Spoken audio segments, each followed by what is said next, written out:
Welcome in, everybody. Happy Monday as we get into the final week before trade deadline. Ryan Spilborghs, Troy Renck here with you on the Mile High territory. We'll get into this weekend, the Brewers and the Rock show, something that Jacob Miserowski did. Cole Carrick had a pretty important hit that we'll get into too. And then we'll do a little trade breakdown of Mickey Moniak and his value. Figure out if he's more valuable as a Rocky or more valuable as a trade chip. How are you, Troy? How was your weekend? Not bad at all. It's hot. I've never this last few years living in Colorado. It's like Scottsdale in the summer now. But got some yard work done, getting ready for Broncos training camp. Big trade deadline coming up for the Rocks. I mean, I honestly expect Billy at least two, if not three, guys to be moved, based on the posture of this front office. But we're going to talk about Moniak. I mean, they got at least taking calls probably on 6, 7 guys, but I do expect them to move at least three. And frankly, I think they need to as they continue to piece together and add depth and try to add pitching depth. You said it a few podcasts ago. You can't be afraid to trade any position player. Now, Hunter Goodman's a little different animal, but you can't be afraid to trade from a position of depth with a position player to get pitching. Because right now, that's what's preventing a huge leap forward is they're just not good enough in the rotation. Well, you bring up a great point because in general, signing a free agent position player is no problem. You're always going to be able to do that, especially on a short-term deal for a guy that's maybe not even a front-end free agent. But as far as starting pitching or relievers, you have to trade for them. Nobody is willing to just walk into Colorado without getting either overpaid or looking for an opportunity. And even in years past, when you look at some of the free agents that had signed with Colorado and some of them being overpays, I remember Chad Qualls. You remember Chad Qualls? Yep. Chad Qualls. I was with him in Texas. I was with him in Austin, Texas. We were hanging out at Houston Street's house, and I was like, "How's it going? How's the free agency?" And he's like, "Dude, nobody's called me. No one asked. Nobody wants me. I want to go back to Houston.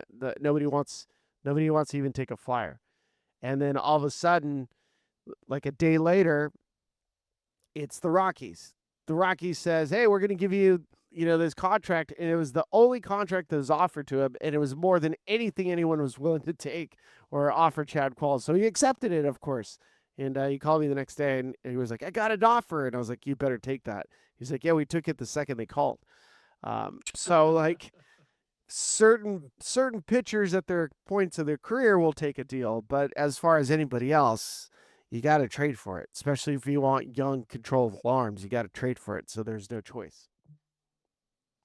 Well, you saw the kid that was it Connolly Early, the one that just got traded in that deal with Washington. He was a name mentioned for Goodman. I mean, we're a little off track here, but I saw his numbers, and I know again keeping the ball in the park is part of the equation. But I'm like, man, that's the kind of pitcher you'd like to see him trade for. Maybe not exact profile, but you're talking about a young kid he's logging innings in the big leagues, winning games, and he's going to be under control forever. Like that's the kind of trade you make when you've got, 5 guys in AAA in the outfield right now that could come up. When I talked to Josh Burns, the GM, the other day, I mean, at some point, Charlie Condon's coming up. They still have Sterling Thompson down there. You still have Zach Veen down there. I mean, that's why we keep hearing that they could deal Jake McCarthy, well, they could deal Moniak, is because at some point, you can't play 7 outfielders. I mean, you got to spin them, and you got to spin them when they're hot. I mean, as much as it would hurt me to see McCarthy go, is he going to be better next season at the deadline? Like, if he's part of your long-term plan and you ask yourself, he's going to be, and you tell yourself he's going to be here when we start to win, then fine. That's fine. But if the answer to that question is no, then you got to look to move him and not wait. Because the longer you wait, the more dangerous it becomes that you're going to get real value. I remember what a trade rumor specifically with you, Spilly. I think they might have been in Nashville or Dallas, and I see Lou Piniella. This was back when they'd like congregate in the middle of a lobby or whatever. Yeah. And Pinella's had a few pops, and he's like, "What can you tell me about this Spilborghs guy?" And I'm like, "Listen, he's great. He could kill left-handed pitching. And, he's versatile outfielder." And he's like, "We like him." And he's like, "They're asking for like our number 3 starter." isn't he like their fifth outfielder? I'm like, well, I mean, fourth, fifth. I mean, it's it's somewhere in there. And he's like, what the hell? I was just like, but again, that's where you have to know the player's value. And if you're playing a guy and he's not a starter for you, you're not going to get one of their top pitchers in the big. Like, what are we doing? That's where, I mean, it's probably inappropriate on this podcast, but that's why teams got so tired of dealing with the Rockies, because they felt like they're getting dry humped all the time. It's like, I don't want to deal with this anymore.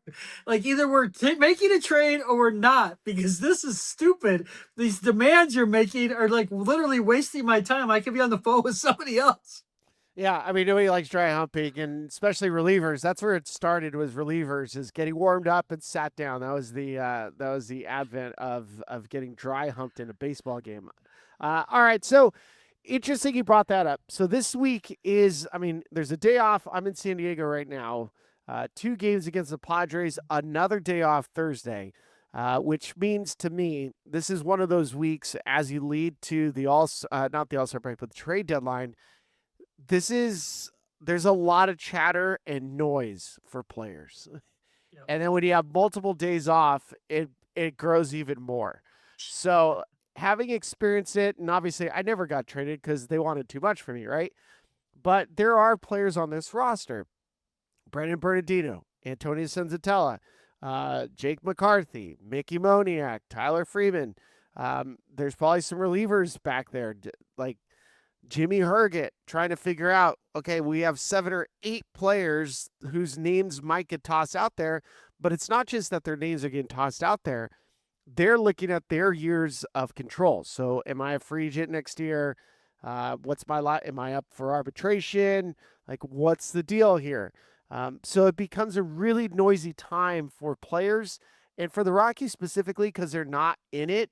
There's about a handful of teams, Troy, that are not in it. So they are sellers, right? Like, they are selling their players that are going to be free agents. And so Anaheim's going to be really noisy. Colorado right here is super noisy. And then there's other teams that are on the bubble that might San Francisco. San San Francisco. Francisco. I mean, yes. I mean, it's not honestly, it's not a fun time No. because it's like, what's going to happen, and some guys don't play well during this time. Like, I wouldn't be surprised if some players are just not good this week just because of the pressure of it, and like somebody's wife going like, hey, I heard I heard so and so is going to get traded to Pittsburgh, is that true? And the players don't know. The agents don't know. Nobody knows except for the front office, unless you have a no trade contract, and there's nobody on the Rockies with a no trade. Yeah, they don't have any stars anymore. They used to be Walker and Helton, or a guy that hit 10-5, 10 years in the big leagues, 5 consecutive with the same team. No, it's a hard time for families because they're online all the time and they're on their phones all the time. And like you said, multiple days off leading up to it. If a player doesn't escape, if it were me, I would probably try to just, I'm going to go out on a boat, or I'm going to go to the mountains. I'm going to where my service isn't great, just because you will drive yourself a little crazy, because you'll talk yourself into 3 or 4 trades of why they don't like you and why you should go. But if we're being honest, and we're all adults here, like Senzatella, they're going to trade. Like, it makes no sense to keep him. They're not going to keep his option. Some guys, their contract just tells you they're going to trade him. Even Freeland, he's not going to vest his option. If someone wants to give me a flyer piece, I would consider moving Kyle. I mean, just because I don't know that he's going to be part of it next year. Like, those are decisions you have to make. And it sucks. I agree. There's a human element to this. When I talked to Josh Burns earlier in the year about this, he's like, we don't want to ever be seen as viewing our players as commodities. It's a relationship business, but it is a business. If you hold on to players until they have no value, you're not doing either of them a favor. I mean, you're not doing the player a favor. You're not doing the organization. You're not doing right by the organization. But if we get specific to Moniak, I thought he was going to be an easy piece to trade. And then I think you got a different take on this in terms of the numbers. When he has power, when people have power, they're much easier to trade. And then when he got hurt, he's never really returned with the same power. So that's the part that's concerning me, is when people ask about trades, you're trying to get something better than's on your roster or in the minor leagues. So once a guy stops hitting for big league power, teams, in my experience, Billy, start looking down at their system and go, well, is he a lot different from this guy? I mean, there's a little more known quantity, but once you take the power element, Mickey's, his value shifts for me, but you think it might even go deeper than that. Big second half of the season coming up. There might be a hot ticket, a rivalry series, a sold out experience that you need to get your hands on. And SeatGeek is the spot for that. You can find good pricing. They help you with the pricing. Green dot, good. Red dot, not as good. And they help you with your view of the seat for some big matchups coming up in August, September, and eventually leading up to playoffs. Why would you not use SeatGeek? If you want to view from your seat, you want to know if it's a good seat, if it's a good deal, it has all of it on the app. It's easy to use. It's one click, boom. You buy the tickets, they send them right to you. You get them on the app, and then you can go check out whatever game, whatever you're a fan of, you can go to, whether it's baseball, whether it's concerts, whatever you're into, you can find a ticket, and you can always try to find the green dot on SeatGeek. And for MLB tickets, you can get 10% off with that promo code we're running all season long, Territory10. That's Territory10 off your next set of MLB tickets at SeatGeek. Make sure you click the link in the description to download the app and have the code automatically added to your account so you can use it later. So, yeah, here's a couple things. I mean, Mickey was off to such a great start of the season. Yes. And I think this is why I wanted to break down Moniak's trade for this week, because I think it's he was the obvious candidate heading into the trade deadline. Was Mickey Moniak. And the way he was playing through the first half for the first 2 months prior to getting hurt, he was on his way to Philadelphia to be an all-star. He was going to be an all-star. And then he comes back and the power numbers aren't quite there. And those, all-star numbers are not looking exactly the same anymore. And then you start checking out underneath the hood. And here's a guy that, I've heard some people say, listen, we think Mickey Moniak is worth more for the Rockies than trading him. And I was like, okay, personality-wise, here's a guy that was the first overall draft pick back in 2016. It's kind of one of those drafts where it's like historically not great. It's not a great draft class. And Mickey was the first overall pick here. It didn't work out for him in Philadelphia. He goes to the Angels. He starts kind of coming into his own. He plays his last year hurt. And then he comes to Colorado, and the Rockies got a bargain for him. You look at the last 2 years with Mickey Moniak, and his numbers as a Rocky are just fantastic. Then you dig a little bit deeper. Well, this year he's not facing a ton of lefties, so it's a lefty-righty platoon. That means he's facing righties most of the time. So if you're trading for Mickey Moniak, you're not getting an everyday player. You're getting a platoon, which is not a bad thing, depending if hopefully you have a right-handed hitter that matches up. So some teams will look at Mickey and go, we want this for a left-handed platoon. Then the other part of his equation right now that's a little bit hard is that his home road splits are drastic. So again, and we've seen this time and time again. I've talked about this. There were years I was really good home and road where my splits were even. Take, for example, Hunter Goodman this year. His road splits are way better than his home splits. While this year for Mickey Moniak, it's the opposite. He has the home splits. His Coors Field splits are about 400 points higher in OPS than the road splits. And now you have a problem. Now you have a player that was on pace for an all-star first half, gets hurt, not doing well against lefties, and now you got the Coors Field creation monster as the argument against it. Now the value for Mickey Moniak, unfortunately, is not going to be as high as it was 3 months ago because of all these little factors adding up. Yeah, so you might have to package him with something in a different, in a bigger deal, perhaps, to get what you want. I mean, you don't want to give away a player like that. Where are they? I should know this. Where are they in control with him? Do they have one more year of control with Moniak too? Where is that? So let me double check that one. Because this is such a weird career. He should be. I mean, they got him as someone who was cut when they claimed him off waivers.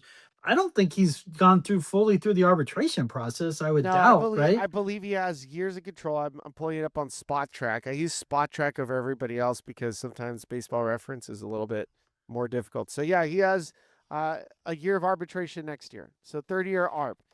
And 30-year that's expensive though. That's expensive. Third-year arbitration is worth noting. A lot of teams, unless you are like guaranteed to become a free agent, they avoid third-year arbitration like the plague. This is like arbitration 3. Your third-year arbitration is like you are in the non-tender category. Yep. So again, like your value going into year 3 of arbitration is really not that high, because that's usually the non-tender category, where if you don't put up the like numbers that are worthwhile, so let's say he does get moved and he goes to that team, and let's say he hits 150 with 1 home run, they're not taking him into arbitration for year 3. If he goes to wherever, whatever team you want to send him, like just pick a team, and he goes off. Let's say he hits 320 and hits 8 homers and helps push that team to the postseason. Let's say he has a great postseason run. Then they'll take him to arbitration for that third year. Otherwise, that's, again, like we're kind of proving the point that his value, as much as we want him to have value, doesn't have as much as you think. And again, if you don't love it, then maybe you hold on. But the point is, with all their outfielders, would they non-tender him here? And that's probably part of their own conversation, right? You know, if he finishes the year with 17 home runs, and you look at the farm, are you going to pay Mickey a third-year ARB salary and keep, you know, whether it's Veen, whether it's Condon? I mean, it won't be Condon, but because he's got to play next year. But if you love Sterling Thompson, if you love one of these young guys, Jordan Beck, for instance, let's just say you think Jordan Beck's going to bounce back next year.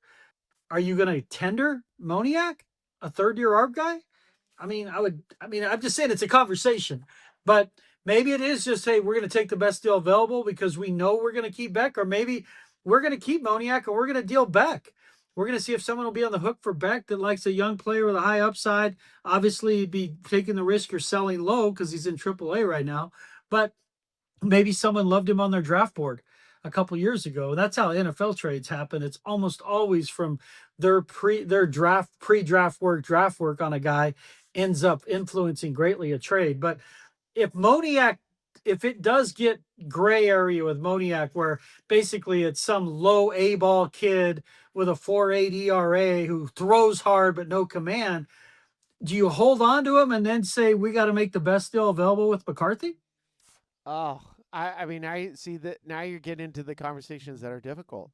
Because he has value for another team. Because he can play multiple positions, and he can run, and he can bunt. He can play small. He can play big.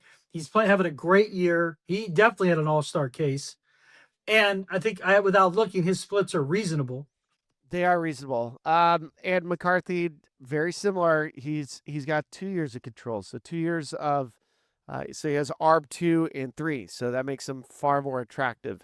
That like I said, when you start digging into Rockies trade candidates, Mickey Moniak was probably at the top of the leaderboard as far as where the organization was probably willing to trade him, because it felt like he was having this all-star first half and he would bring back the most value, because there was caveats at the backside. Probably not willing to go to third year of arbitration. We have all these young players. The other aspect is Mickey's such a great dude in the clubhouse. They love him. Right. He's a vibes guy. Super vibes guy. He's from the San Diego area, so he's probably driving on like the Highway 1, the roof down or something like that, 101. But you can also go, like, you can talk yourself into, well, he means more to the Rockies than he does somebody else because of the value, and we can use him as a DH this year and next year. Okay. So, like, and I'm okay with that. I'm okay with the 30-year ARB if you're going to use him as a DH power hitter free the next year, because the Rockies don't really have that other than the platoon with Hunter Goodman. So you're kind of in a funky spot. All right, let's get into this weekend with the Milwaukee Brewers. So Sugano-san on Friday carves again. He now has 10 wins, which we did the math the other day. It was 25% of the Rockies' wins are basically coming from Sugano-san. That's like one dude, one guy. He's been fantastic. Here's another player where, you think about, the future of the Rockies. He's not in my long-term vision. Um, Again, like, is another team interested in Sugano-san? He's making, he's making $5 million at the start of this year.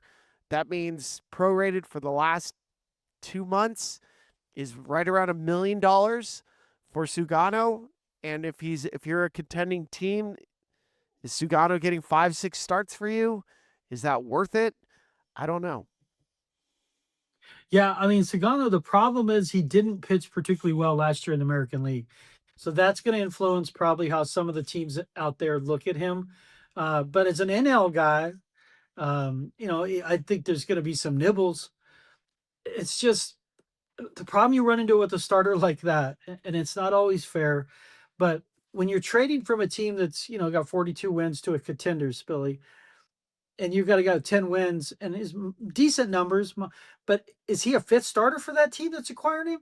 And then he might not pitch in the playoffs. Like that's the problem you run into. Now, if it's we need an arm to get to the playoffs, like we have to have a guy suck up innings and he's gonna start 6 times after we acquire him. He gives us 4 quality starts, we're good. That's the team you need on the hook for him because I don't know that he would make a team's playoff rotation. I mean, he'd probably be right on the number. I mean, depending on who. I mean, obviously, the American League is so bad this year. Maybe part of it's some of these teams don't hit, but I like him. I mean, I wish it was Lorenzen because Lorenzen's pitched for multiple teams. He's pitched in the American League. He's pitched in the National League. If he was having an effective season, he would have been the guy to deal because he would have a resume to tell you he could have success in multiple parks, multiple, both leagues. But he hasn't pitched particularly well. He's just been inconsistent. He's had a great start here and there, but for the most part, he's not an upgrade for a contender unless you maybe saw him as a bullpen arm or something. You had some, different vision for him. I don't think they I don't know if you move Sagano. I mean, I think Senzatella moves. Freeland is an interesting one. He has so many issues with first innings anymore, but after that, he settles down.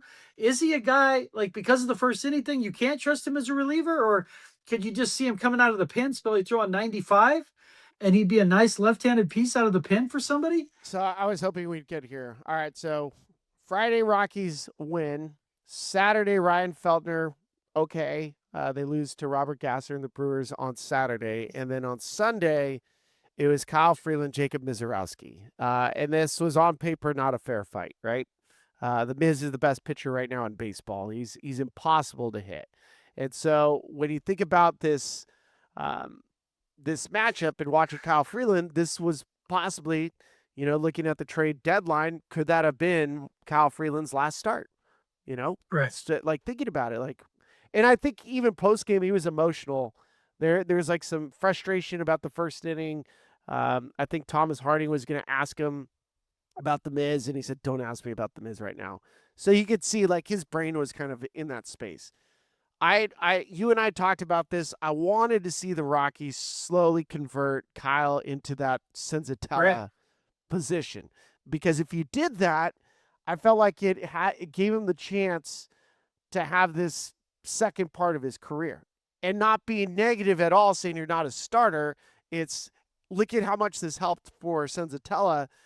Look how much this possibly could help in this year, so you get another contract or whatever, and you could possibly help another team get to the postseason because the bridge reliever, what we call as a bulk reliever right now, pitching and getting a turn through the lineup is really important. And so if you have a lefty that has 5 pitches that can come in and do a turn through the lineup, especially if that's like you're facing a lefty lineup, then there's like incredible value there. The Rockies never did it. They never approached Kyle with asking him if he wanted to try the role. And so the Rockies come now where Kyle's possible last start is going to be Sunday before trade deadline at home. At home. Yeah. I mean, I think, didn't he do it for Team USA in the World Baseball Classic? Didn't he come out of the pen there, Yeah. if I remember? Yeah. He did. So, I mean, there's a small sample size. I mean, I'm stretching here. I'm reaching for straws, but you're so right about a bulk reliever, long reliever, however you characterize it, because so many starters only go 5 innings anymore. In the playoffs, it's very common 5. So to have a guy who could get you 2 innings to get you to your back end of 8 and 9 consistently, that is extreme value because we all know it's the 7th inning reliever who's usually vulnerable. I mean, you can bring in your best guy in the left, whatever. Typically, 8, 9 harder to score on. They're better. That's just the nature of the roles. And if Kyle can get you through the 7th, he's the 6th and 7th, that has enormous value. I mean, enormous value. So I think they have to be realistic with it. If I were Kyle, if he gets away from it, I think he would appreciate a fresh start. I'm sure he would tell me I'm wrong, and that's fine. I get it. No one appreciates how loyal he's been as much as I do, as someone who's covered a million Rockies games. No, I don't think any pitcher's started as many games as he has for the Rockies. I mean, he has done this for a decade. And to do that at Coors Field, talk about aging in dog years. Oh my God. I mean, he's got more wrinkles than a Shar-Pei. I mean, this place just kills you as a pitcher. And he never asks you out. He's never complained. He's been sent down. The place has brought him to his knees. He's pitched great. He almost had a no-hitter here. So, but it just feels like it's time. And I trust this front office, Billy. I want to be honest. The Halverson deal, not that I didn't, but it showed me how they're thinking. We talked about that was a baseball deal, not a deadline deal. But I just feel like this front office is going to be creative. They're not going to sit here and say, oh, you wanted for this? Okay, hands in the air. It's over. We're stuck. We want one guy. I just know Josh. They're going to be really creative in how the kind of package they want in return. So it's like, if we can't get this, then we want 2 of these, or we can't. I just feel like there's going to be so much more creativity with this front office. That's why I still think 3 guys get dealt. Because and you go into this labor issue that's hanging over all of it. How else are they going to really improve? Like you brought it up. No pitcher is raising their hand to come to Colorado first. It's usually a guy coming off of injury, given a great opportunity. Last year, you pitched 28 innings. You want to come and be our 5th starter. Last year, you were a 7th inning guy who was in AAA. Do you want to come here and be our setup guy? Like, that's how they usually get guys, entice them, and there's a little overpay involved. So if you don't make hay in the draft and the deadline, these are seminal moments in each season. And this front office 100% sees that. And the fact that, I mean, Paul hasn't been in the league, but the fact Josh has worked in the American League, the National League, he's got good contacts. People pick up the phone when he calls. And I know people think that's crazy. That's not always the case with GMs. Some GMs, they just, they do business with like 1 or 2 guys. Josh is a guy, I feel like, the same with George Payton with the Broncos. You have good relationship with a lot of people. So you're constantly on the phone understanding what's available, what's not. They're not going to start doing the trade deadline right now. They've had it going for months, weeks, whatever. But Spilly, I mean, wouldn't it be a disappointment if they don't execute 2 or 3 of these deals, given where they are? 100%. Yes. 100%, because you have players in the minor leagues that have pushed the door open for an opportunity. So, and I don't want, I'm around these guys all the time. I'm not suggesting that I want to see them gone. I just want to see them continue their career. And if they end up being here, great. But that this is part of the business, and you hopefully get this organization to a spot where the players that are here help push it forward for the next group. That's all you're looking for. All right, let's get. Well, isn't Condon's got to be up? Condon's got to come up, right? At some point, yeah. At some point. I mean, there's also, we're still looking at the service time. So I know. You're still kind of slow playing that one just because you're trying to avoid, even though we're already past the Super 2 cutoff, you're still just trying to avoid some service time. All right, so let me give you a couple nuggets on the Miz this weekend. We'll keep it quick.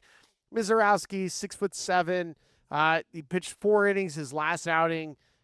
Part of it was a little bit of rust, as Pat Murphy said, because he had a start. They backed him off a start. All-Star break, did not pitch an All-Star break, came back and was struggling with a little bit of mechanical issues. So velocity dipped for him in his last outing.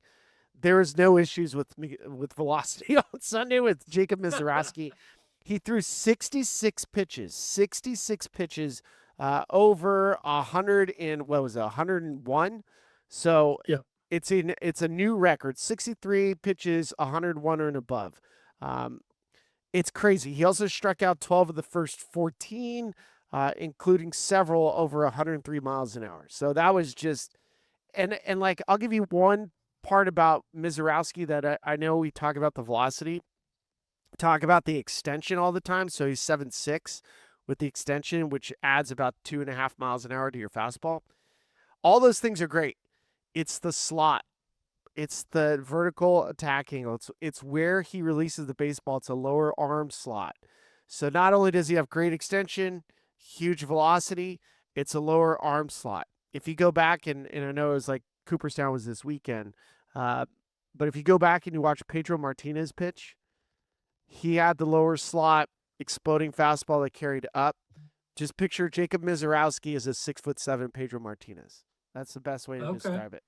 Because the Yeah, baseball Pedro's one of pitch- the best I've ever seen in my life. And Miz, he looks like in someone like a right-handed Randy Johnson, the way he just dominates. Those first 4 innings was the dominant I've ever seen at the big league level. I showed Tatum my son. We were flying to San Diego together, and we showed one at bat. And I was like, "Take a look at that." He was like, "That's not fair." And I was like, "I know, it's not fair." I mean, and I think he ended up throwing what, like 86 pitches and 66 fastballs or something crazy. Like, I mean, it was just basically, here's my fastball, I'm going to throw it and you're not going to hit it. And they weren't even fouling it off. I mean, Carrick had a nice Oppo home run where he stayed over the ball and just basically kind of let the velocity work for him. But they just weren't even they were lucky to get foul balls. Like Troy Johnston and Carrick were like the only guy getting foul balls off of him. I mean, it was just swing through, swing and guys, like the swing and miss totals are usually pretty low in the big leagues. A lot of guys strikes or takes. The swing and miss total, I mean, they were trying to ambush him. They just couldn't even catch up with his fastball. Well, he throws it. 8 strikeouts over 103 miles an hour. And by the way, you mentioned Cole Carrick's home run. It was an opposite field home run in the 5th. It was at 101.9. That is the hardest pitch a Rocky has hit for a home run since the Statcast era. So since they started doing the bat tracking and pitch tracking in 2008. So Carrick got one. We think Carrick's a special player too. He's a special player. Just we need him not to snap all the time. That's the next little thing. We just gotta slow him down a little bit. All right, our next pod that we do, we're gonna break down the relievers when it comes to the trade market, and probably, hopefully, it was a good series so far for the Rockies in San Diego. So we'll be back at it. Troy, enjoy your day. All right, take care.